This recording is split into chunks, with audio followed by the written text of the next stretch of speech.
Hello, and welcome to Studio B. First off, I'd like to thank everyone that has supported me in my initial postings of Studio B and on Facebook and the other media sites. It's pretty mind blowing just how much support got generated. So to follow all of that up, I thought I'd make this video and to kind of summarize exactly what Studio B is. I've had some questions and stuff like that. But what is Studio B exactly? And that would be an outlet for creation. For many years, I struggled with having this desire to create, but no focus point to harvest the fruits of my talents, let's say. So, in a very roundabout way, the creation of this space and this work surface has led to a sort of real-time digital canvas that allows my talents to interact with the world. So that being said, I'm new to this whole video and speaking stuff. Well, no, I'm not new to speaking, but I'm definitely new to speaking on camera. But hopefully it brings something to you, the viewer. You who enjoys the process of creation and all that entails. I plan on showing my mistakes and my successes in equal measures, which hopefully brings a sense of just how much guesswork actually goes into creating something like this, for example. However, unfortunately, this little guy was the first project for Studio B and did not get as much documentation as I had hoped.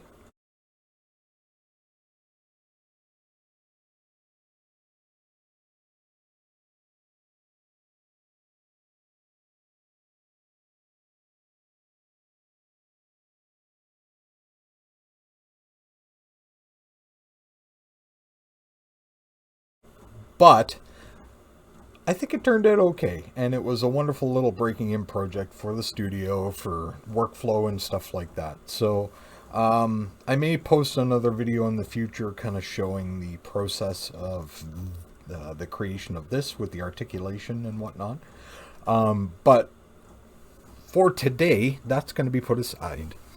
And we're going to focus on something that I spied with my little eye when I was out shoveling snow. Here in the Highlands, we decided to get winter really fast, all in one night, basically, as you can probably see earlier in the video. So in my efforts to move around cold water, I saw this little splash of color in a sea of white. So I went over and picked it like any human being would do, because I'm a monster.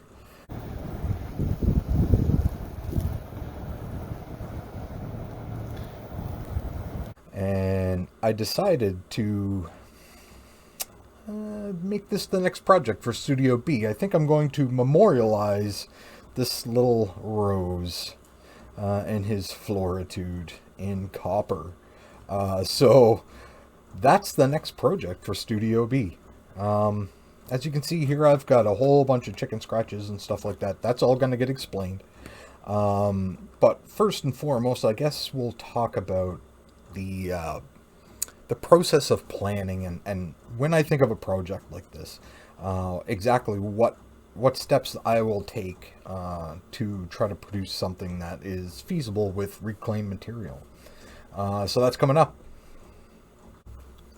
So, when it comes to working with reclaimed materials, there are a few benefits and drawbacks. I mean, the obvious benefits being that this is very inexpensive for me to obtain. Some of the drawbacks being that it is filthy, and I mean filthy inside. That is a mineral buildup. This is old water pipe. This is old ground cable that I took the sheathing off of, and then I've polished this up a little bit. Nothing crazy. That being said, I will suggest that if you at home are planning on doing this yourselves, depending on where you source your materials, if it comes out of an industrial site or something along those lines, It may not be water running through these pipes, so the residuals or residues could be very toxic to you or to the environment. So I highly suggest that if you're working with unknown salvage, that you take every precaution possible. That being, to glove up and to make sure you're wearing a mask or a respirator. And if it is really toxic, then maybe even considering just disposing of it properly. So that aside, my material selection is as such. I have this 3/16 or 4mm copper ground cable, as I said, and this 1/2-inch water line. So when you're considering using something like that, I know that when I split this on one seam, so if I take a piece like this and split it like so, it ends up like this, like a flat sheet when you flatten it out on an anvil, like on a vise. So knowing that, I know that this piece measures out to a maximum of 1 7/8 inches. So that's the widest that this pipe is ever going to stretch out without doing things like drawing the material out, heating it up, and then drawing it out with a hammer. So in knowing that, I know my maximum material width for this copper pipe. The length is indeterminate because, it's a piece of pipe. So long as the piece of pipe that I have, I can be 1 7/8 wide by however long. So knowing that, that goes into our planning process. So I know that the largest single piece that I can get is 1 7/8 by 1 7/8. So that's where I start, and I look at the largest piece on a rose, largest single piece on a rose. The largest single piece on a rose is the bottom. I know this poor little guy here certainly doesn't look like it, but he was once a rose. And this is the bud and the bud leaves, and they're all connected into the stem. My plan for the 7-inch copper rose is to make this piece one solid piece. So if you look at from a side view, that would include this little bump section here, and also the stem leaves here. Sorry, not the stem leaves, the bud leaves. So that is what this represents right here. Let's see if I'll get you guys a closer view on that here. All right, so what I did here is I had used a standard compass, and I measured out 1 7/8, half of that diameter, and then measured a compass. And then at that point I did my divisions just to make sure that my bud leaves were going to be equally spaced around the largest central piece.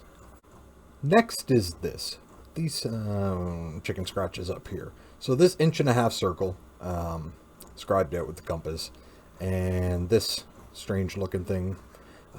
This is a top-down view and a side view, 1-to-1.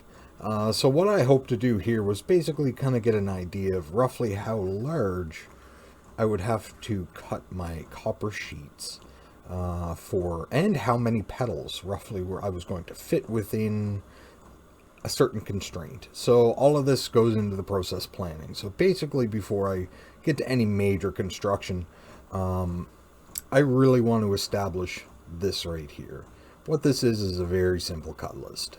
This cut list is basically telling me that based upon this sketch up here and the 1.5 inch that I wish to achieve for the height of the full rose, between those two diagrams, I wish to have 26 petals total, the larger outside leaves being 1.5 inch. So I'm going to need roughly around 20 pieces at 1 1/2 inch of this tubing. So with that being said, I got 20 pieces of this to cut. That's 1.5 inch right there. There's 6 that are indeterminate right now. So the pieces that are in the center are going to be quite small. So I'm just going to kind of do those on the fly, and we'll see how they turn out. And then the last one here is at 2 1/4. That is representative of this base model right here. So we're going to start with a piece of copper pipe that's roughly 2 inches by 2 inches when it's stretched out. So we'll get back to you when all of that material is cut. And here we are. We're back with the material has been all cut out of the copper pipe. I just used a hacksaw for that. Copper is very soft material, so the hacksaw was able to get through it fairly quickly. Then I had to do, let's see here. Let's see if I can show you. This split down the side. I simply used a pair of tin snips for that. If you got a good pair of these, you should have no issue getting through copper. Now, even though I'm using tin snips, I still went ahead and, if you look at the edge of this, this is just a scrap piece of, I don't know, sheet metal that I have kicking around, but it has a perfect 90-degree angle here. And anytime that you want to mark a perfect line along the side of a piece of tubing or anything that's circular, you just take something that's got a cross-section like that, an angle, that your material sits proud of your angle. Then simply take it like this. Get a better view on that. Take it like that, and you can just scribe a line right there. Look at that. Perfect line. So with that being said, I went ahead and did 20 some odd pieces. I scribed a line on all of them, and I cut them all. As I said, with the tin snips, it wasn't too bad. And then I got to the point where I was starting to try to flatten them out. I don't know how many of you viewers have experience with copper, but one thing about copper, it's kind of a unique material to work with in the respect that it does something called work hardening. And what work hardening does is basically this piece of copper wire or rod or whatever you want to call it is incredibly soft. So I can take this and I can bend this 180 degrees. 180 degrees. This, when I tried to straighten this out, this copper piping came out of an old building, so it's been around the block. And what happens is the material develops stresses, and as you can see, it gets brittle. So that's an issue, right? So I've got all of these, and they were all brittle. So what do you do there? You do something that's a process in metalworking called annealing, which is softening. I won't get into the entire topic right now, but simply know this. I took a blowtorch and I heated up each one of these copper slugs until they were basically blood red, and then I let them cool. And what that achieves is a much more ductile or soft material that I can work with. In the process of doing the heating, I ended up cooking on all that nastiness inside.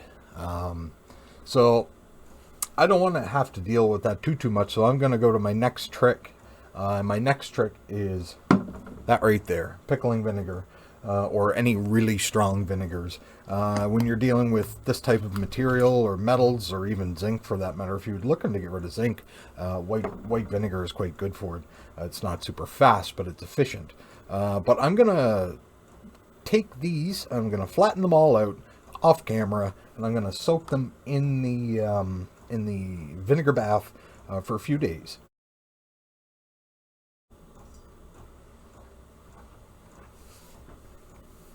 So I just got kind of started on flattening these things out, and I planned on showing you guys when it was completed. And I started to realize that this video might be getting a little bit too long at this point. I'm hoping them to be around 15, maybe 20 minutes long at the most. But if you guys are into something maybe shorter, maybe longer, just comment, let me know. But there is a question, and I know that the fidelity of the video is probably not the best, and my lighting could be better, and so on and so forth. And I do understand that. And this is going to be hard to pick up on camera, but you see this is a very glossy side. And this side isn't quite as glossy. So what I've done is a high polish on one side and sort of a matte finish on the other side. And I guess the real decision is that I'm going to go ahead and do some polishing on these once they're completed within the next day or two. And I'm just curious as to what you guys would be interested in seeing.